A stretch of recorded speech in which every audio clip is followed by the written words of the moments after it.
Hello everyone, welcome to my channel DM Learn Academy. DM Learn Academy YouTube প্ল্যাটফর্মে সবাইকে স্বাগত জানাই। বন্ধুরা, আজকে চলে এসেছি নতুন একটি ভিডিও নিয়ে। প্রাইমারি টেট 2023 10ই ডিসেম্বর যে পরীক্ষা হতে চলেছে, সেই পরীক্ষাকে লক্ষ্য রেখে বন্ধুরা আমরা প্রতিনিয়ত কিন্তু প্র্যাকটিস সেট দিয়ে চলেছি। বন্ধুরা, আজকে চলে এসেছি ভেরি ইম্পর্টেন্ট, খুবই গুরুত্বপূর্ণ 15টি প্রশ্ন নিয়ে চলে এসেছি বন্ধুরা। সিটেট 2014 যে কোশ্চেন, বিগত বছরের যে কোশ্চেন রয়েছে, সেই কোশ্চেনে বাছাই করা 15টি প্রশ্ন নিয়ে আজকে কিন্তু আমরা আলোচনা করবো। ওকে, যারা তোমরা এই নতুন আমার এই ভিডিওগুলো দেখছো চ্যানেলে, তোমরা অবশ্যই করে চ্যানেলটিকে সাবস্ক্রাইব করে রাখবে, যাতে তোমাদের কাছে ভিডিওগুলো তাড়াতাড়ি পৌঁছে যেতে পারে। ওকে, আর যদি ভিডিওগুলো ভালো লাগে অবশ্যই লাইক করবে, কমেন্ট করো, কোথাও সমস্যা থাকলে, আর শেয়ার করতে ভুলবে না। ওকে, আর বন্ধুরা আজকের ভিডিওটি কিন্তু খুবই গুরুত্বপূর্ণ হতে চলেছে, অবশ্যই স্কিপ না করে তোমরা শেষ পর্যন্ত দেখতে থাকো। ওকে, চলো দেখো প্রথম প্রশ্ন কি রয়েছে। দেখো, জ্ঞানীয় উন্নয়ন দ্বারা সমর্থিত হয়। জ্ঞানীয় উন্নয়ন দ্বারা সমর্থিত হয়, কি সমর্থিত হয়? দেখো, বলেছে যথাসম্ভব প্রাসঙ্গিক এবং সুপরিকল্পিত পরীক্ষা পরিচালনা করা। বি বলেছে প্রথাগত পদ্ধতিগুলিকে শক্তিশালী করে এমন ক্রিয়াকলাপগুলি উপস্থাপন করা। সি বলেছে একটি সমৃদ্ধ এবং বৈচিত্র্যময় পরিবেশ প্রদান করা। ডি বলেছে সহযোগিতায় তুলনায় পৃথক ক্রিয়াকলাপের উপর আরও বেশি ফোকাস করা। দেখো বন্ধুরা, সহযোগিতার তুলনায় পৃথক বলেছে। পৃথক বললে কিন্তু এখানে বিশেষ করে প্যাডাগজির ক্ষেত্রে পৃথক ক্রিয়াকলাপ ক্ষেত্রে কিন্তু জোর দেওয়া হয় না, তাহলে এটা কিন্তু এখানে হবে না। ওকে, এবার দেখো যথাসম্ভব প্রাসঙ্গিক এবং সুপরিকল্পিত পরীক্ষা পরিচালনা করা। সুপরিকল্পিত পরীক্ষা দ্বারা জ্ঞানীয় উন্নয়ন সমর্থিত হয়, পরীক্ষা দ্বারা কিন্তু জ্ঞান উন্নয়ন সমর্থিত হয় না। এর প্রথাগত পদ্ধতিগুলিকে শক্তিশালী করে এমন ক্রিয়াকলাপগুলি উপস্থাপন করে। এখানে বলেছে প্রথাগত পদ্ধতিগুলিকে অর্থাৎ প্রথাগত পদ্ধতিগুলির ওপর জোর দিতে হবে, তাদেরকে শক্তিশালী করতে হবে। কিন্তু জ্ঞানীয় উন্নয়ন প্রথাগত পদ্ধতিগুলির ওপর সমর্থিত হয় না। ঠিক আছে, এবার দেখো একটি সমৃদ্ধ ও বৈচিত্র্যময় পরিবেশ প্রদান, অর্থাৎ শিক্ষার্থীকে একটি সমৃদ্ধময় এবং বৈচিত্র্যপূর্ণ পরিবেশ প্রদান করতে হবে। কারণ দেখো, জ্ঞানীয় বিকাশ হলো কিন্তু অধ্যয়নের একটি ক্ষেত্র, যা তথ্য প্রক্রিয়াকরণ, ধারণাগত সম্পদ এবং উপলব্ধিমূলক দক্ষতা, ভাষা শিক্ষা এবং মস্তিষ্কের বিকাশের অন্যান্য দিকগুলির ক্ষেত্রে শিশুর বিকাশের উপর দৃষ্টি নিবদ্ধ করে। অর্থাৎ শিশু কিভাবে শিখবে, তার ভাষা শিক্ষা কিভাবে হবে, সে কিভাবে দক্ষতা উপলব্ধি করবে, এবং ধারণাগত সম্পদগুলি কিভাবে গড়ে তোলা হবে, এগুলো কিন্তু জ্ঞানীয় উন্নয়ন বা জ্ঞানীয় বিকাশের ক্ষেত্রে কিন্তু গড়ে তোলা হয়। ওকে, তাহলে সেটা গড়ে তুলতে গেলে কি হবে? দেখো, সেটা গড়ে তুলতে গেলে একটা সমৃদ্ধ এবং বৈচিত্র্যপূর্ণ কিন্তু বৈচিত্র্যময় পরিবেশ প্রদান করতে হবে। তাহলে জ্ঞানীয় উন্নয়ন দ্বারা সমর্থিত করার জন্য বা সমর্থিত হয় কার উপরে? একটি সমৃদ্ধ এবং বৈচিত্র্যপূর্ণ পরিবেশ প্রদান করা। অর্থাৎ একটা সমৃদ্ধ এবং বৈচিত্র্যময় পরিবেশ প্রদান করলে জ্ঞানীয় উন্নয়ন দ্বারা কিন্তু সমর্থিত হয়। ওকে, তাহলে সঠিক উত্তর কি হয়ে গেল এখানে? সঠিক উত্তর সিটটা, একটি সমৃদ্ধ এবং বৈচিত্র্যময় পরিবেশ প্রদান করা। দেখো বন্ধুরা, 2 নম্বর প্রশ্ন চলে এসেছি। 2 নম্বর প্রশ্ন কি বলেছে দেখো, মানব উন্নয়ন। মানব উন্নয়ন কি? পরিমাণগত, বি গুণগত, সি বলেছে একটি নির্দিষ্ট পরিমাণে পরিমাপযোগ্য নয়। দেখো, মানব উন্নয়ন কিন্তু সবসময় পরিমাণগত এবং গুণগত। তাহলে মানব উন্নয়ন পরিমাণগত এবং গুণগত, তাহলে সঠিক উত্তরটা কি হবে? সঠিক উত্তর হয়ে গেল ডিটা এ এবং বি। ওকে, দেখো 3 নম্বর প্রশ্ন চলে এসেছি বন্ধুরা। প্রকৃতি পালন বিতর্ক বোঝায়। প্রকৃতি পালন বিতর্ক বোঝায়, কি বোঝায়? জেনেটিক্স এবং পরিবেশ, বি আচরণ এবং পরিবেশ, সি পরিবেশ এবং জীববিদ্যা, ডি পরিবেশ এবং লালন পালন। দেখো, তাহলে প্রকৃতি পালন বিতর্ক বোঝাতে এখানে কিন্তু আমরা যেটা বুঝি, ঠিক আছে, দেখো প্রকৃতি একজন ব্যক্তির সহজাত গুণাবলীকে বোঝায়। তাহলে কি প্রকৃতির যে, আর লালন পালন হচ্ছে কি ব্যক্তির অভিজ্ঞতাকে বোঝায়। তাহলে প্রকৃতি একজন সহজাত অভিজ্ঞতাকে বোঝায়, তাহলে ব্যক্তির সহজাত অভিজ্ঞতাকে প্রকৃতি বলতে বোঝায়। আর লালন পালন বলতে কি হচ্ছে? না ব্যক্তিগত অভিজ্ঞতা, যেখানে লালন পালন ব্যক্তিগত অভিজ্ঞতাকে বোঝায়। ঠিক আছে।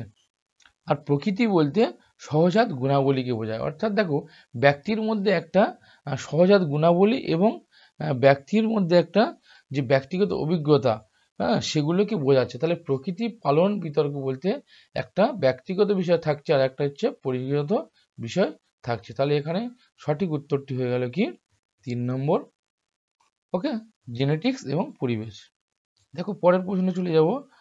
4 নম্বর প্রশ্নে কি বলেছে, নিচের কোনটি সামাজিকীকরণে একটি নিষ্ক্রিয় সংস্থা? বলেছে A health club, B family, C eco club, D public library. দেখো হেলথ ক্লাব অর্থাৎ এখানে গিয়ে কিন্তু শিশুরা বা মানুষ সামাজিকীকরণ হতে পারে বা করতে পারে। ফ্যামিলি অবশ্যই হয়, আর ইকো ক্লাব এতেও হয়, কিন্তু পাবলিক লাইব্রেরি, এই পাবলিক লাইব্রেরি কিন্তু এখানে নিষ্ক্রিয় সংস্থা। কারণ পাবলিক লাইব্রেরিতে গিয়ে শিক্ষার্থী বা শিশুর মধ্যে কিন্তু কোনো সামাজিকীকরণ ঘটে না। এখানে কেবলমাত্র জ্ঞান, অর্থাৎ লাইব্রেরিতে গিয়ে আমরা নীরবে শান্তভাবে কিন্তু জ্ঞান অর্জন করি। ওকে, 5 নম্বর প্রশ্ন দেখো, বলেছে ভাইগটস্কির তত্ত্বে, এটা ট হবে। ওকে, ভাইগটস্কির তত্ত্বে উন্নয়নের কোন দিকটি উপেক্ষিত হয়? কোন দিকটি উপেক্ষিত হয় বলছে ভাইগটস্কির তত্ত্ব। আমরা জানি ভাইগটস্কির তত্ত্বটি কি সামাজিক, ভাইগটস্কির সামাজিক তত্ত্ব, তাই তো? তাহলে এ বলেছে সামাজিক, অবশ্যই সামাজিক দিকটি অবশ্যই থাকে তার মধ্যে, সাংস্কৃতিক অবশ্যই থাকে, হ্যাঁ, ভাষাগত। দেখো ভাষাগত বিষয়টা কি, দেখো সামাজিকরণ শৈশবে যখন ঘটে, শিশু কিন্তু একটি সংস্কৃতির মধ্যে দিয়ে সে গড়ে ওঠে। আর এখানে উপেক্ষিত হয় বলেছে, অর্থাৎ সেটা যেটা ভাইগটস্কির তত্ত্বে থাকে না, ভাইগটস্কি যেটাকে প্রাধান্য দেয় না। তাহলে ভাষাগত বিষয়টি দেখো, এখানে যে যখন সে সংস্কৃতি বা সমাজের মধ্যে অন্তর্গত, তখন কিন্তু তার মধ্যে একটা ভাষাগত বোধ তৈরি হয় বা ভাষার মাধ্যমে সে কিন্তু সমাজের সঙ্গে মিথস্ক্রিয়া করে। তাহলে ভাষাগত বিষয়টা কিন্তু এখানে গ্রহণযোগ্য। ঠিক আছে। কিন্তু জৈবিক বিষয়টা, অর্থাৎ যে জীবের যে ব্যক্তিগত বিষয়, জৈবিক যেটা বা শিশুর যে জৈবিক বিষয়টা, সেটা কিন্তু এখানে উপেক্ষিত হয়। দেখো পরবর্তী বলেছে, শিশুরা যখন তাদের চোখ, কান এবং হাত দিয়ে চিন্তা করে তখন নিচের কোন পর্যায়ে জড়িত? এ বলেছে কংক্রিট অপারেশনাল স্টেজ, বি বলেছে প্রি অপারেশনাল স্টেজ, সি বলেছে ফর্মাল অপারেশনাল স্টেজ, ডি বলেছে সেন্সরি মোটর স্টেজ। দেখো শিশুরা যখন তাদের চোখ, কান এবং হাত দিয়ে চিন্তা করে তখন নিচের কোন পর্যায়ে জড়িত? দেখো concrete operational stage, concrete operational স্টেজে কিন্তু শিশু অবশ্যই করে চিন্তা করতে শুরু করে। তাহলে এটা কিন্তু এখানে উপযুক্ত অপশন নয়। দেখো প্রি অপারেশনাল স্টেজ, অর্থাৎ অপারেশন স্টেজের আগে প্রি অপারেশনাল স্টেজ, এখানে কিন্তু শিশু আস্তে আস্তে তার হচ্ছে কি চিন্তার প্রসার ঘটতে থাকে। এখানে কিন্তু চোখ, কান, হাত দিয়ে চিন্তা করে না। ওকে, আর ফর্মাল অপারেশনাল স্টেজ, দেখো এই স্টেজে তো শিশু অবশ্যই করে সে চিন্তা করে, তাহলে এটা ক্ষেত্রে কিন্তু নয়। কিন্তু চোখ, কান, হাত দিয়ে চিন্তা করে কিভাবে, কোন স্তরে? দেখো সেন্সরি মোটর স্টেজ, অর্থাৎ শিশু কিন্তু এই সময় শৈশব অবস্থায় সে শুয়ে শুয়ে বিভিন্ন প্রকৃতির বিশ্ব সম্পর্কে দেখে এবং চোখ, কান, হাত দিয়ে চিন্তা করতে পারে, তাহলে বা শুরু করে, সেটা হচ্ছে সেন্সরি মোটর স্টেজ। দেখো 7 নম্বর প্রশ্ন কি বলছে, দেখো একটি পিকনিক সেটআপে রিয়া ঋষভের সাথে একমত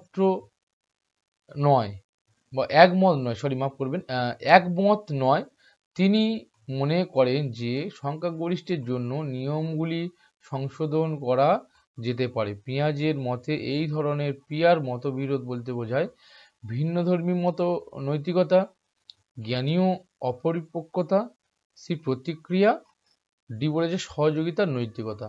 দেখো একই পিকনিক সেটআপে রিয়া ঋষভের সাথে একমত যখন নয়, তখন কিন্তু এটা সহযোগিতার নৈতিকতা হবে। অর্থাৎ তারা যখন একত্রে যখন সমকক্ষ মতবিরোধ দেখা দিচ্ছে, তখন কিন্তু সেটা হচ্ছে সহযোগিতার নৈতিকতার ক্ষেত্রে অবশ্যই পড়ে। ওকে, দেখো 8 নম্বর প্রশ্ন কি বলেছে, স্টার্নবার্গের বুদ্ধিমত্তার ট্রাকিক থিওরি অনুযায়ী নিচের কোনটি সঠিক? স্টার্নবার্গের বুদ্ধিমত্তার টার্কিক থিওরি অনুযায়ী নিচের কোনটি সঠিক?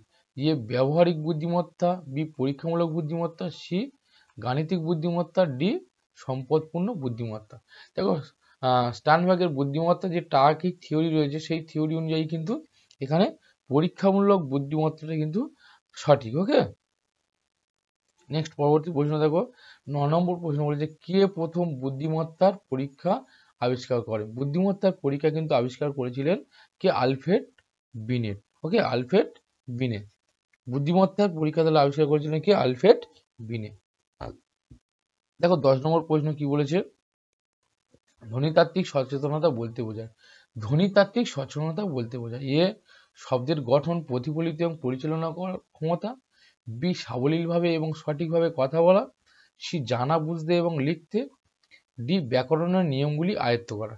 দেখো ধ্বনিতাত্ত্বিক সচেতনতা বলতে কিন্তু শব্দের গঠন, প্রতিফলিত এবং পরিচালনা করার ক্ষমতা বোঝায়।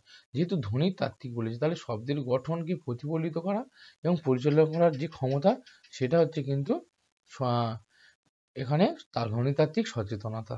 ওকে, দেখো 11 নম্বর প্রশ্ন কি বলেছে? একটি শ্রেণীকক্ষে লিঙ্গ বৈষম্য কি হয়, কি করে?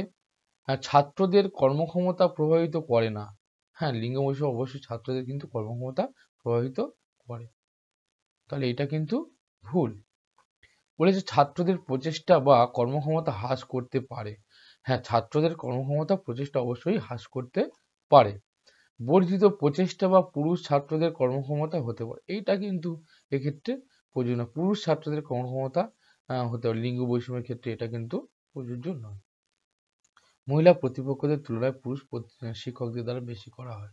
তাহলে এখানে দেখো লিঙ্গ বৈষম্য মানে অর্থাৎ শ্রেণীকক্ষের লিঙ্গ বৈষম্য ছাত্রদের প্রচেষ্টা বা কর্মক্ষমতা কিন্তু এক্ষেত্রে হ্রাস করতে পারে। অর্থাৎ যখন লিঙ্গ বৈষম্য ছেলে মেয়ের মধ্যে একটা বিভেদ তৈরি হবে তখন কিন্তু এখানে ছাত্রদের প্রচেষ্টা বা কর্মক্ষমতা হ্রাস পেতে পারে। ওকে, 12 নম্বর প্রশ্ন দেখো নিচের কোনটি শেখার শৈলীর উদাহরণ? কোনটি শেখার শৈলীর উদাহরণ? বলেছে চাক্ষুষ, আহরণ, বাস্তবিক, কৌশলগত। দেখো শেখার শৈলী অর্থাৎ শিশু যে শিখবে যে শৈলী রয়েছে তার মধ্যে কি আহরণ করার ক্ষেত্রে কি শিশু শিখতে পারে? হ্যাঁ, এক্ষেত্রে কিন্তু এটা প্রযোজ্য নয়। দেখো বাস্তবিক, হ্যাঁ বাস্তবিক তো কি হয়েছে, শেখার ক্ষেত্রে বাস্তবিকের কোনো ভূমিকা নেই। কৌশলগতভাবে কিছুটা হলেও শেখা যেতে পারে, কিন্তু চাক্ষুষ অর্থাৎ দেখো অবশ্যই চাক্ষুষ অর্থাৎ নিজের চোখে শিক্ষার্থী দেখে সে কিন্তু শিখতে পারে। ওকে, অর্থাৎ কি হচ্ছে না, যে সে বাস্তবে বিষয়টা দেখছে যেটা ঠিক আছে সেই পরিস্থিতিতে ব্যক্তির যে প্রাকৃতিক ও অভ্যাসগত বা অন্যান্যভাবে যে তথ্যগুলো সে চাক্ষুষ করে সেই মাধ্যমে কিন্তু সে শিখতে পারে। ওকে, তাহলে এটা হলো কি চাক্ষুষ এখানে সঠিক উত্তর। দেখো 13 নম্বর প্রশ্ন কি বলেছে? শব্দের অক্ষরগুলির ক্রম মনে রাখতে অসুবিধা এবং ঘন ঘন ভিজুয়াল মেমোরি হারানোর সাথে সম্পর্কিত। দেখো এ বলছে ডিসলেক্সিয়া, বি বলেছে dyscalculia, C dysgraphia, D dyspraxia. দেখো শব্দের অক্ষরগুলি ক্রম মনে রাখতে অসুবিধা এবং ঘন ঘন ভিজুয়াল মেমোরি হারানো, অর্থাৎ সে তার হচ্ছে কি যা পড়ছে সেগুলো সে মনে রাখতে পারছে না বা ভুলে যাচ্ছে, সেইটা হচ্ছে কি সেক্ষেত্রে পড়ার ক্ষেত্রে বা অক্ষরগুলো মনে রাখার ক্ষেত্রে সমস্যা হলে সেটাকে বলা হচ্ছে কি ডিসলেক্সিয়া। ওকে, নেক্সট দেখো পরবর্তী 14 নম্বর প্রশ্ন চলে এসেছি বন্ধুরা। দেখো বন্ধুরা সমস্ত প্রশ্ন কিন্তু সিটেট 2014 সালের সেপ্টেম্বরে যে পরীক্ষা ছিল সেখান থেকে কিন্তু বাছাই করে নেওয়া হয়েছে। খুবই গুরুত্বপূর্ণ প্রশ্নগুলি কিন্তু রয়েছে, আর তোমরা অবশ্যই করে যারা নতুন দেখছো চ্যানেলটিকে অবশ্যই সাবস্ক্রাইব করে দিও, আর যদি ভালো লাগে তাহলে লাইক করো, এবং কোনো সমস্যা থাকলে বা কোনো বুঝতে না অসুবিধা হলে তাহলে তোমরা কমেন্ট অবশ্যই করবে, আর সঙ্গে সঙ্গে ভিডিওটি একটা শেয়ার করে দিও। আরেকটা বিষয় যেটা হচ্ছে, যদি তোমরা এই পিডিএফগুলো পেতে চাও তাহলে অবশ্যই করে টেলিগ্রাম গ্রুপে যুক্ত হয়ে যাও। টেলিগ্রাম গ্রুপের লিঙ্ক কিন্তু দেওয়া রয়েছে। যদি ওখানে যুক্ত হতে না পারো তাহলে তোমরা অবশ্যই করে টেলিগ্রামে গিয়ে ডিএম লার্ন একাডেমি বলে সার্চ করো, ওখান থেকে তোমরা অবশ্যই করে যুক্ত হয়ে যেতে পারো। ওকে। আর দেখো 14 নম্বর প্রশ্ন কি বলেছে, ডিডাকটিভ যুক্তি জড়িত। ডিডাকটিভ একটা হচ্ছে কি ডিডাকটিভ মেথড, আর একটা হচ্ছে কি ইন্ডাকটিভ মেথড, তাই তো। দেখো ডিডাকটিভ মেথড কিন্তু জড়িত কি বলেছে, বলেছে সাধারণ থেকে বিশেষ থেকে সাধারণ পর্যন্ত যুক্তি, সক্রিয় নির্মাণ ও জ্ঞানের পুনর্গঠন। ডি বলেছে অনুসন্ধান, শিক্ষা এবং হিস্টোরিক সহ পদ্ধতি। দেখো ডিডাকটিভ মেথড কিন্তু সবসময় সাধারণ থেকে একটা বিশেষের দিকে যায়, সাধারণীকরণ করার থেকে একটা বিশেষের দিকে যায়। ডিডাকটিভ মেথড সাধারণ থেকে বিশেষের দিকে যায়। ওকে, নেক্সট দেখো পরবর্তীটা বলেছি কি, শেষ প্রশ্ন আজকের 15টা প্রশ্ন ছিল বলেছিলাম। আলবার্ট বান্দুরার সামাজিক শিক্ষার তত্ত্ব নিচের কোনটি সত্য? আলবার্ট বান্দুরার সামাজিক শিক্ষার তত্ত্ব বলেছে খেলা অপরিহার্য এবং বিদ্যালয়ের মধ্যে অগ্রাধিকার দেওয়া উচিত। বি বলেছে মডেলিং শিশুদের শেখার একটি প্রধান উপায়। সি বলেছে একটি অমীমাংসিত সংকট যা একটি শিশু ক্ষতি করতে পারে। জ্ঞানী ও বিকাশ সামাজিক উন্নয়ন থেকে স্বাধীন। দেখো আলবার্ট বান্দুরার সামাজিক শিক্ষার তত্ত্ব অনুযায়ী কোনটি সত্য? আলবার্ট বান্দুরার তত্ত্ব এখানে কিন্তু সত্য হচ্ছে বিটা। কারণ দেখো মডেলিং শিশুদের শেখার একটি প্রধান উপায়।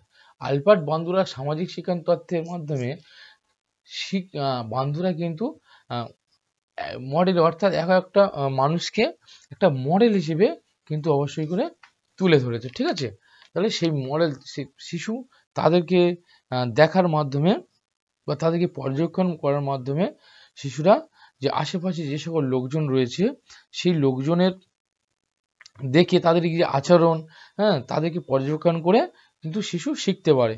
আর এই ব্যক্তিদেরকে বান্দুরা কিন্তু মডেল হিসেবে তুলে ধরেছে বা মডেল হিসেবে পরিচিত করেছেন।